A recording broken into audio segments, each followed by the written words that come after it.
The glasses are on today and I am feeling extremely vulnerable. There's never a point when we are not learning and growing, whether it's together or on our separate paths. And it's really important to me to express that when I speak about herbalism, I am speaking about the well-being and livelihood of those around me, of my community, and those around the world.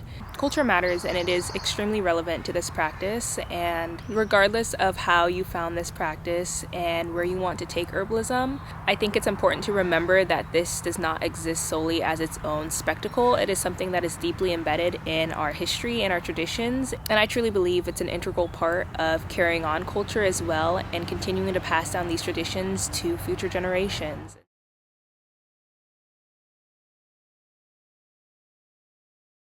What is up, y'all? For those of you who don't know me, hi, hello. My name is Sydney Rain, and we are living life. We are growing. We are extremely vulnerable today, as I have already mentioned. But today, I really felt compelled to share this message and to honestly advocate for where you are right now. I think sometimes within the world of herbalism, I notice this trend of people getting into it and sort of becoming mesmerized with the possibilities that this world has, with all of the information that is not honestly readily available to us just in our everyday life and with the education that we receive, and wanting to dive into it in a way that makes it feel unique and abstract. And I think that's beautiful, and that's something that I myself have even done throughout this practice. But I think it's important to remember too that there is no place like the place that you are currently.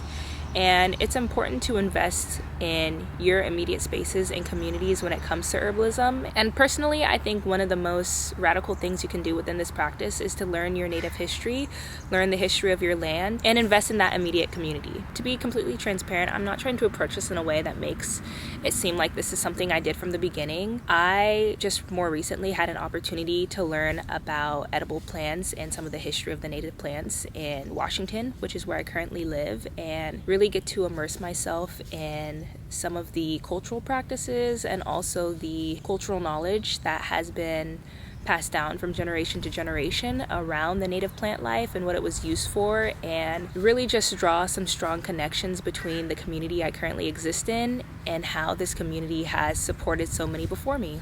And throughout that experience, something that really spoke to me was the fact that this was the first time in my 3 years or so of practicing herbalism that I really paid attention to the plant life and the environment that was immediately around me, rather than going to books or the internet to learn about any and every herb and what those herbs can do for me. And it's important to note Washington is a very abundant state, okay? So I am not saying that your immediate environment might be as fruitful as the one that I currently exist in, but from what I understand currently with my limited knowledge, Washington is very edible. There are a lot of plants here that not only have medicinal benefits, but are generally just edible plants that have been used and supported communities for generations. Even though this class was only 4 days, I feel like I am in this reflection period where I am realizing that throughout my journey within herbalism, I have severely neglected this aspect of community within my study and research. Obviously, there is some overlap within the world of foraging and herbalism, and foraging is something that I just haven't really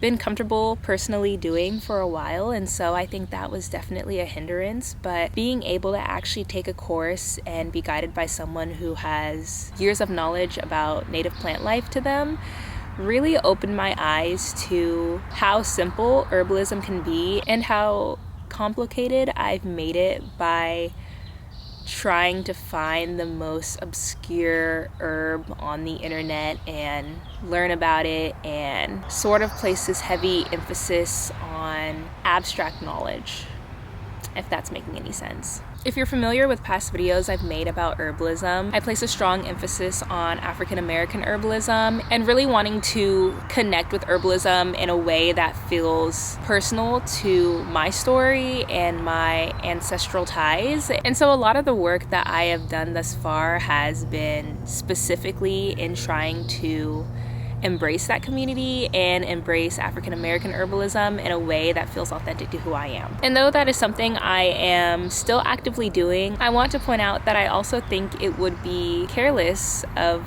us to ignore the histories of others and the cultures of others that have also supported this practice, especially if it is so relevant to where you are existing. For example, I recently just moved to Washington, so I definitely don't feel qualified to in-depthly talk about the indigenous history here and the ways that they have used the native plant life to survive. But I do believe that is something that I should care about and should invest in, and that is knowledge that I should, as an herbalist, be pursuing, because here I am living in the state of Washington, experiencing its native plant life, appreciating it, learning about it, and I think it would be careless to not acknowledge how this knowledge has even made its way to me in the lovely year of 2024. In general, I feel like herbalism can be pretty niche. Though the community is quite large, it can feel isolating at times, which I believe puts a lot more pressure on the individual to carry on this knowledge and provide opportunities to share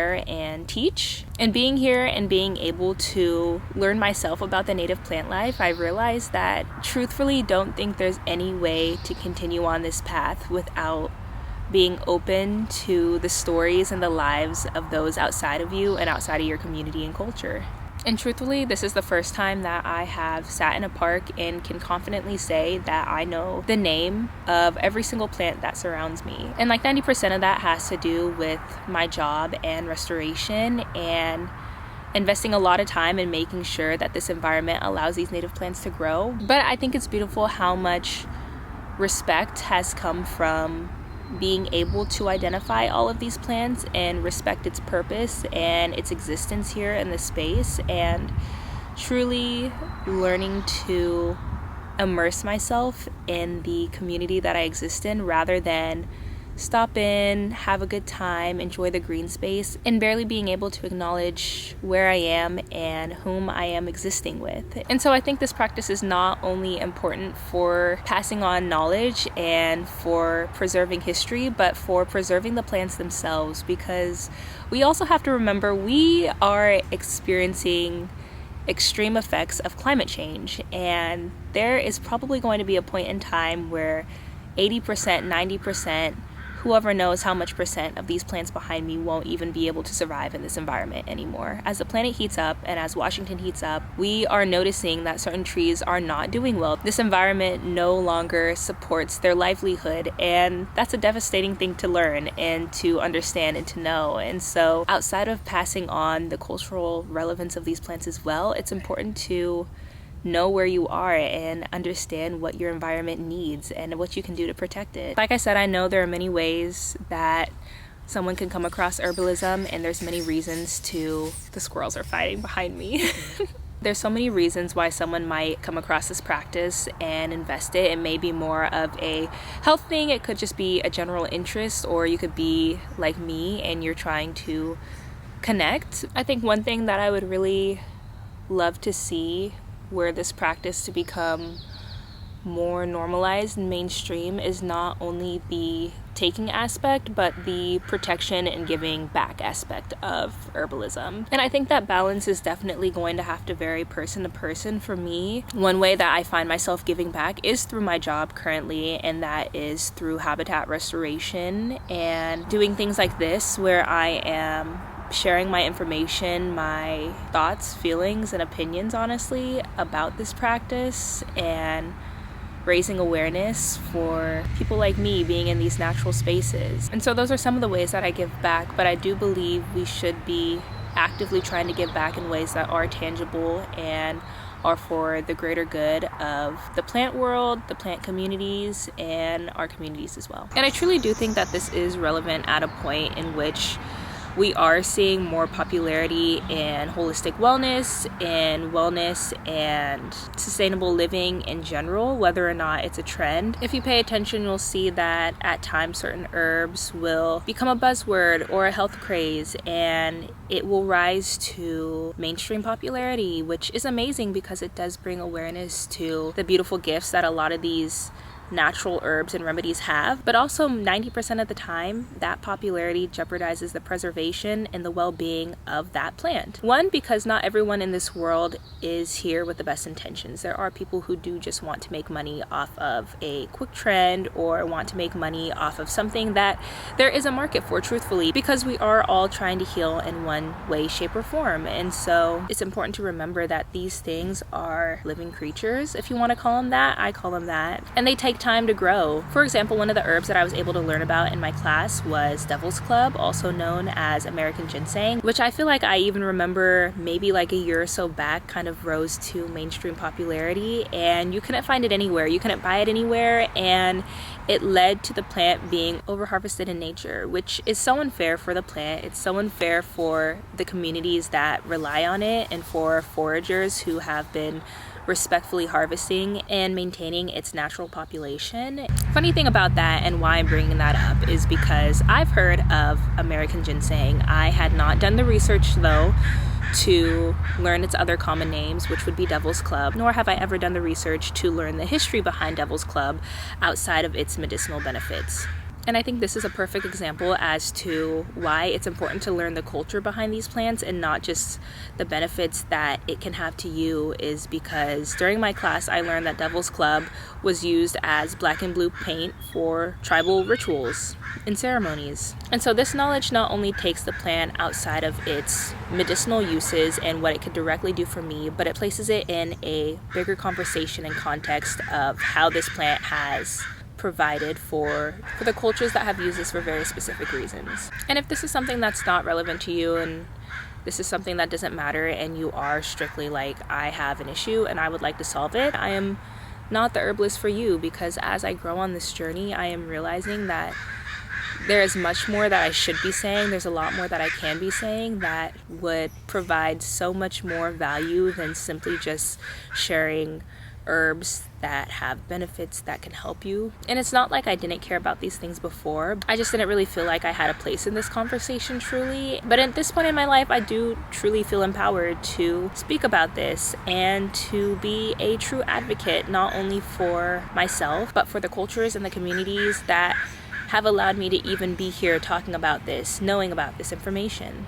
And so truthfully, all I want to say is invest and learn and grow and give back to the community around you, and take the time to truly learn where you sit, what its history is, and learn the roles that herbalism has played in your community. I think learning about your native plant life and your native herbs are a great way to connect with the world around you, to connect with your immediate spaces, and also find a baseline for that herbalism practice and what it means to you, and grow from there. In addition, I do believe it also creates empathy. You know, if you take the time to learn about your native plant life and what you're seeing as you walk down the street, as you're driving, as you're sitting at parks, I think it will create a greater sense of responsibility to maintain and protect that space as well. And I think that's something that is extremely important for a plethora of reasons. One big one being climate change. I think it's important to learn the history of your natural spaces and whether or not they are currently being threatened as we continue to grow as a society and we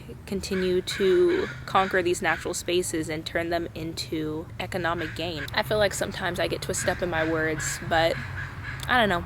The passion is there in my heart. The passion is in my heart. I've been sitting on this one for a while, and I feel like I had a lot more to say when I first had this thought, but life's been crazy, and so I haven't really been able to sit down and record, nor have I been able to edit the things that I've already recorded, and so you'll have to excuse me for that. But all I know is I wanted to say that we should be investing in our natural environment. We should be investing in the knowledge that has been passed down to us about this environment and taking the steps we need to advocate for the health, well-being, and safety of these natural spaces that we occupy. I don't think any of us have any excuse to be shallow with this craft, especially because there is so much at stake and there is so much going on in the world, and we are actively seeing cultures being torn down and erased off of the face of the planet. If you are in a position to learn, if you are in a position to even just record this information, you don't have to be someone that shares it, but to even document it in the ways that you can, I think that's important. I really don't know what the point of it all is if we are not working to better this world and to save the stories of those that can't save it themselves. It's all just really dumb to me, and like, what is the meaning of life if all we're doing is wrapping ourselves up in our own worlds and our own issues and problems and actively isolating ourselves from others and their stories? That's pretty much it. That is all I had to say. If you'd like some more practical steps on how you can connect with your native plant life, or even resources, let me know. I can definitely do some more research. I could also give some practical tips and ways that I have found myself a lot more connected with my natural spaces. As always, I hope y'all are healing and continuing to grow and finding what works for you and for your life. Wish you all the best, and until next time, happy healing. All right, bye y'all.